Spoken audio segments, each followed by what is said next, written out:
There is a particular kind of person who walks through rooms and feels everything. The tension behind a smile, the grief beneath small talk, the rage someone swallowed before entering. This person absorbs what others refuse to carry. They have been told since childhood that they are too sensitive, too much, too emotional, and somewhere along the way they turned that accusation into an identity.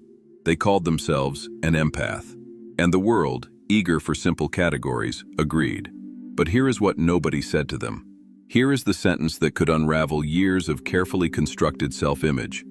The empath, the one who feels everything, who sacrifices endlessly, who seems to exist only for the sake of others, that person also carries a narcissistic shadow, and it is precisely because they have never looked at it that it controls them so completely. Today, we are going to do something that most psychology content will never dare to do. We are going to hold a mirror up to the empath, not to shame them, not to reduce them, but to free them from the prison of their own unchallenged goodness. Carl Jung once wrote, "The most terrifying thing is to accept oneself completely." He did not say this casually. He understood that every human being contains multitudes, light and dark, generous and selfish, compassionate and cruel. He built an entire framework of the psyche around the idea that whatever you identify with most strongly, its opposite lives just beneath the surface, growing stronger the more you deny it. This is the shadow. Not a monster hiding under the bed, not some demonic force waiting to destroy you. The shadow is simply everything you have refused to see about yourself because it contradicts the story you need to believe. For the narcissist, the shadow often contains vulnerability, need, softness, dependence. The narcissist builds an inflated persona, grandiose, untouchable, superior, and buries everything that smells of weakness. Jung would say this is a textbook case of shadow repression, and most people, when they hear about the shadow, immediately think of the narcissist. They think of the person who manipulates, who exploits, who refuses to see their own cruelty. And they are correct. That is shadow work undone. But here is where the conversation almost always stops. Here is where the cultural narrative draws a neat line. Narcissists have shadows, empaths have light. Narcissists are the problem, empaths are the solution. Narcissists need to change, empaths need to be protected. This framing is not just incomplete, it is dangerous. It is dangerous because it gives one group of people permission to never look inward. Jung would have seen through this immediately. He spent decades studying what he called enantiodromia, the tendency of any extreme psychological position to eventually turn into its opposite. A man who identifies solely with strength will one day collapse into helplessness.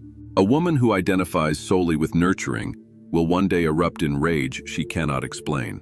And a person who identifies solely with empathy, with selflessness, with emotional labor, with the idea that they exist to feel what others cannot, will eventually discover that underneath all that giving lies something far more complicated than altruism.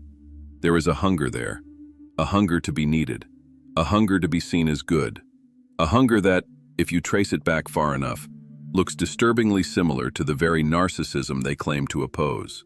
This is not an insult. This is liberation. Because the moment you stop pretending that your empathy is pure, that your giving has no strings, that your sensitivity is entirely a gift and never a strategy, that is the moment you actually become free. Jung called the process of integrating the shadow individuation. He considered it the central task of a mature human life. Not perfection, not purity, integration. The willingness to hold opposites within yourself without collapsing into either one. The narcissist who admits their vulnerability becomes more whole, and the empath who admits their narcissism becomes, paradoxically, more genuinely compassionate, because now their compassion is a choice, not a compulsion. Let us go deeper. Consider what empathy actually does in social dynamics. The empath enters a room and reads the energy. They sense who is upset, who is pretending, who needs something. And then, almost automatically, they begin to adjust. They modulate their tone. They become what the room needs. They soothe, they validate, they absorb. On the surface, this looks like extraordinary emotional intelligence, and in many cases, it is. But when we remove the flattering label and look at the mechanism itself, something else becomes visible. This is also a form of control. Not the loud, obvious control of the narcissist who demands that the room revolve around them. This is a quieter form, the control that comes from making yourself indispensable, from being the emotional anchor everyone depends on, from positioning yourself as the one who understands everyone, while remaining, yourself, fundamentally unreadable. Jung would recognize this as the inflation of the persona, the mask the ego wears for the social world. The empath persona says, "I am here for you. I feel your pain. I will carry what you cannot." And the shadow behind that persona whispers something the empath has never allowed themselves to hear. "And for this, you will owe me. You will see me as special. You will never leave, because without me, who will understand you?" This is not malice. This is unconsciousness, and that distinction matters enormously. The empath does not plan this. They do not scheme, but the dynamic is real, and anyone who has been in a close relationship with an empath has felt it. The subtle guilt when you do not share your feelings, the unspoken expectation that emotional access is owed, the way the empath's identity seems to hinge on your willingness to need them. Jung warned that the persona, when it becomes too rigid, becomes a cage. The empath who cannot separate their identity from their role as emotional caretaker is just as imprisoned as the narcissist who cannot separate their identity from their image of superiority. Both are trapped in a single dimension of selfhood. Both are terrified of what lies on the other side. Now, this pattern almost always has roots. The empath did not wake up one morning and decide to build their entire identity around emotional sensitivity. In most cases, this identity was forged in childhood, in an environment where being attuned to others' emotions was not a preference, but a survival mechanism. Perhaps one parent was volatile, unpredictable, explosive, emotionally unstable, and the child learned that if they could read the emotional weather of the room quickly enough, they could avoid the storm. Perhaps one parent was emotionally absent, and the child discovered that the only way to get attention was to become the caretaker, the one who managed everyone's feelings so that the family could function. In either case, the child's natural sensitivity became weaponized, not by malice but by necessity. They learned that feeling others' emotions was their power, their contribution, their reason for being valued. And this learning went so deep, became so foundational, that by adulthood it no longer felt like a strategy. It felt like nature. I have always been this way. I have always felt too much. I have always been the one who cares. Jung would see this as the formation of a complex, a cluster of emotionally charged associations that operates below the threshold of awareness and shapes behavior in ways the conscious mind does not recognize. The empath's complex says, "My value comes from my ability to feel and heal others. Without this, I am nothing." And so the empath is driven, often compulsively, to seek out situations and relationships where their emotional labor is needed. They are drawn, magnetically, almost helplessly, to people who are broken, distant, unavailable, narcissistic. Not despite their empathy, but because of the shadow within it. The empath needs the narcissist the way the narcissist needs the empath. This is the uncomfortable truth that the internet's empath versus narcissist narrative refuses to touch. It is a symbiotic dynamic, a dance, and neither partner is fully innocent. Consider the typical story. The empath meets someone charismatic, intense, emotionally overwhelming. They feel an instant connection, a pull they describe as soul level. They pour themselves into the relationship. They give, they forgive, they explain away red flags. When the partner is cruel, the empath tries harder. When the partner withdraws, the empath pursues. The empath endures things that, from the outside, seem obviously destructive, and the explanation they give, both to themselves and to the world, is always the same. I loved too much. I cared too deeply. I gave too much of myself. But this narrative, while emotionally satisfying, is only half the story. Because if you ask the empath why they stayed, why they kept returning, why they chose this person over and over again despite the pain, and if you asked honestly, without judgment, without the need to be the hero of the story, something else would surface. They stayed because the dynamic confirmed their identity. It proved that they were the caring one, the strong one, the one who could love even the unlovable. It gave them a role that felt essential, irreplaceable, noble. The suffering was not just an accident. At the unconscious level, it was the point, because suffering proved their goodness, and their goodness was the only self they knew how to be. Jung wrote, "People will do anything, no matter how absurd, to avoid facing their own souls." The empath who refuses to acknowledge their narcissistic shadow is doing exactly this. They are using their empathy as a shield against self-knowledge. They are weaponizing their sensitivity to avoid the terrifying question, who am I if I am not the one who feels and gives? This is the question the shadow forces you to answer, not because it wants to destroy you, but because it wants you to be real. The shadow is not the enemy. The shadow is the part of you that has been waiting, sometimes for decades, to be seen. And every time you call yourself just an empath, every time you reduce yourself to the giving, feeling, caring archetype, you push the shadow further into the dark, and it grows stronger. What does the empath's narcissistic shadow actually look like in practice? It is the subtle belief that you understand people better than they understand themselves. It is the quiet sense of moral superiority that comes from always being the one who cares more. It is the resentment that builds when your sacrifices are not recognized, because if the giving were truly selfless, recognition would be irrelevant. It is the way you tell the story of your relationships, always casting yourself as the one who loved more, gave more, suffered more, and never pausing to ask whether that framing serves truth or just serves your ego. It is the covert anger that surfaces when someone does not need your help, when someone is fine without you, when someone demonstrates that they can navigate their own emotions without your intervention. This anger is the shadow's voice saying, if they do not need me, then what am I? Jung would call this a form of covert narcissism, not the loud, grandiose kind, but the quiet, self-sacrificing kind that hides behind a mask of humility. The covert narcissist does not demand admiration openly. They earn it through suffering. They do not say, look how great I am. They say, look how much I endure. Look how deeply I feel. Look what I give despite getting nothing back. The emotional logic is different, but the underlying need is the same. To be seen as exceptional, to be confirmed as special, to have an identity that cannot be questioned because it has been purchased with pain. And this is why the empath-narcissist relationship is so addictive. Both partners are, at the deepest level, trying to solve the same problem, a fractured sense of self. The narcissist solves it through inflation. The empath solves it through service.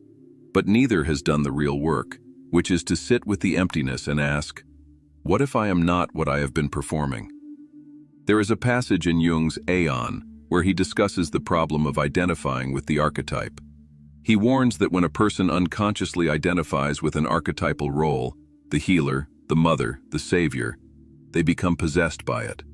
They lose the ability to act freely because the archetype is acting through them. The empath who is possessed by the archetype of the wounded healer does not choose to help. They are compelled. They do not choose to feel. They are flooded. They do not choose to sacrifice. They are driven by a force they have never named. And this is precisely what makes the pattern so hard to break. It does not feel like a pattern. It feels like destiny. But individuation demands that you step out of the archetype and reclaim your agency.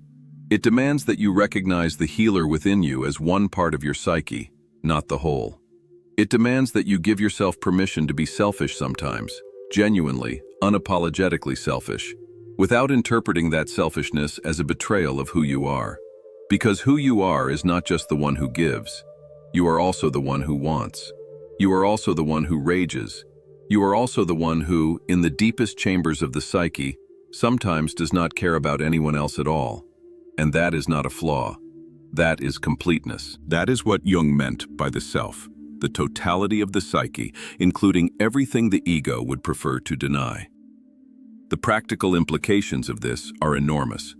When an empath begins to integrate their narcissistic shadow, something shifts in every relationship they have. They stop attracting the same kind of partner, not because the world suddenly changes, but because their unconscious signal changes. They are no longer broadcasting, "I will save you," to every broken person in the room. They are no longer available for the dynamic that required their self-erasure. They begin to set boundaries, real boundaries, not the performative kind that dissolve the moment someone expresses displeasure. They begin to ask themselves, before every act of giving, am I doing this because I choose to, or because I need to feel like a good person? That single question, asked honestly, can dismantle years of codependent patterning. And here is the paradox that Jung understood so well. When you stop performing goodness, you become genuinely good. When you stop using empathy as an identity and begin using it as a tool, consciously, deliberately, with full awareness of your own motives, your empathy becomes infinitely more powerful. Because now it is not contaminated by need, it is not transactional, it is not a secret contract that says, I will feel your pain if you will confirm my worth. It is simply the ability to be present with another person's experience without losing yourself in it. That is real empathy. And it is available only to those who have done the difficult, unglamorous work of facing their own shadow. There is another dimension to this that deserves careful attention, and it has to do with what Jung called projection. Projection is the mechanism by which the psyche attributes its own unrecognized qualities to another person. The narcissist projects their vulnerability onto others and then despises it. The empath projects their narcissism onto others and then heals it. Both are engaged in the same fundamental avoidance, the refusal to own what belongs to them. When an empath looks at a narcissist and says, that person is incapable of real love, they may be accurate. But they are also, in many cases, projecting. Because the empath, too, has a relationship with love that is far more complicated than they admit. Their love often comes with conditions they have never articulated, expectations they have never examined, and a need for reciprocation they have disguised as selflessness. The projection allows them to keep the uncomfortable truth at a distance. As long as the narcissist is the problem, the empath never has to question their own capacity for manipulation. As long as someone else is the one who cannot love properly, the empath never has to face the ways in which their own love is entangled with control. Jung was relentless about this. He argued that whatever you find most intolerable in another person is almost certainly alive in you. This is not a comfortable idea. It is not meant to be. It is meant to be transformative. The empath who recoils from the narcissist's need for admiration might consider, do they not also seek admiration, just through different means? The narcissist seeks it through dominance. The empath seeks it through devotion. The vehicle changes, but the fuel is the same. A fractured sense of worth that requires external confirmation to hold together. And this brings us to something Jung discussed extensively in his work on the anima and animus, the contrasexual elements within the psyche. In every person, there exists an inner opposite, an unconscious counterpart that carries the qualities the conscious personality has rejected. For the empath, the inner opposite is not simply narcissism in the abstract. It is a specific, living energy within the psyche that contains ambition, self-interest, ruthless clarity, and the capacity to prioritize oneself without guilt. These are not negative qualities. They are essential. Without them, the empath is not whole. They are half a person, endlessly giving from a well that never gets replenished because they have never given themselves permission to take. The anima, or animus in Jungian terms, is the bridge to the unconscious. It is through the inner opposite that we access the parts of ourselves we have exiled. And for the empath, this means that the very narcissistic qualities they despise in others are the doorway to their own completeness. This is why relationships between empaths and narcissists are so psychologically potent and so resistant to simple moral framing. Each person carries what the other has repressed. The narcissist encounters in the empath the tenderness they have buried. The empath encounters in the narcissist the self-assertion they have denied. If both were conscious, this could be an extraordinary crucible for growth. But precisely because neither is conscious, the relationship becomes a battlefield instead. The narcissist exploits the empath's giving nature because it feeds their grandiosity without requiring them to become vulnerable. The empath tolerates the narcissist's exploitation because it feeds their identity as the one who loves harder, gives more, endures longer. Both are getting exactly what their shadow demands. And both are paying a terrible price for refusing to claim what is theirs. There is a concept in Jungian thought that is rarely discussed in popular psychology, but is essential here: the idea of the moral shadow. Jung distinguished between the personal shadow, the individual qualities you have repressed, and a deeper, more collective layer of shadow that touches the ethical dimension of human experience. The moral shadow is the part of you that is capable of genuine harm, genuine selfishness, genuine cruelty, not because you are a bad person, but because you are a complete person, and completeness includes darkness. The empath who refuses to acknowledge their moral shadow becomes, paradoxically, more dangerous, not less. Because a person who believes they are incapable of cruelty has no guardrails against it. They act cruelly without recognizing it. They control without seeing it as control. They punish through emotional withdrawal and call it protecting my energy. They gaslight by rewriting the narrative of a relationship so that they are always the victim and never the perpetrator. And they do all of this with a perfectly clean conscience, because their identity as the good one has made them blind to their own capacity for harm. Jung observed this phenomenon with clinical precision. He noted that the people most convinced of their own moral purity were often the most capable of unconscious destructiveness, not because goodness itself is dangerous, but because unexamined goodness, goodness that has never been tested against its own shadow, becomes rigid, brittle, and ultimately tyrannical. The empath who has never questioned their empathy wields it like an unconscious weapon. Their sensitivity becomes surveillance. Their compassion becomes a leash. Their vulnerability becomes a form of emotional coercion. "Look how much I have suffered for you," is not a statement of love. It is a demand for compliance disguised as tenderness. This is hard to hear. It is meant to be hard, because real growth, the kind Jung called individuation, never happens in the comfort zone of self-congratulation. It happens in the raw, unprotected space where you face the worst in yourself and choose to integrate it rather than deny it. The empath who does this work does not stop being empathetic. They become empathetic in a way that is grounded, boundaried, self-aware, and genuinely free. They stop giving from a place of compulsion and start giving from a place of overflow. They stop absorbing others' pain as a way to avoid their own and start holding space for others while remaining firmly rooted in their own experience. They stop needing to be the healer and start simply being present, which, as anyone who has done real therapeutic work knows, is infinitely more powerful than any performance of care. Jung spent his life arguing that psychological growth is not about becoming better. It is about becoming whole. The narcissist does not grow by eliminating their grandiosity, but by balancing it with humility and genuine connection. The empath does not grow by eliminating their sensitivity, but by balancing it with self-knowledge and the courage to admit that their giving is not always pure. Growth, in the Jungian framework, is always a movement toward the center, toward the place where opposites meet and are held in creative tension. The self, for Jung, was symbolized by the mandala, a circle that contains everything, that excludes nothing, that finds its beauty not in perfection, but in completeness. So if you have spent your life believing that you are just an empath, if you have built your entire identity around the idea that you are the one who feels, the one who gives, the one who sacrifices, I am not asking you to destroy that identity. I am asking you to expand it. I am asking you to make room for the parts of yourself that your identity has been designed to hide. The ambition you have never admitted, the anger you have never expressed, the hunger for recognition you have disguised as selflessness, the quiet, persistent belief that you are better than the people you help, not louder, not more successful, but morally superior, emotionally evolved, spiritually advanced.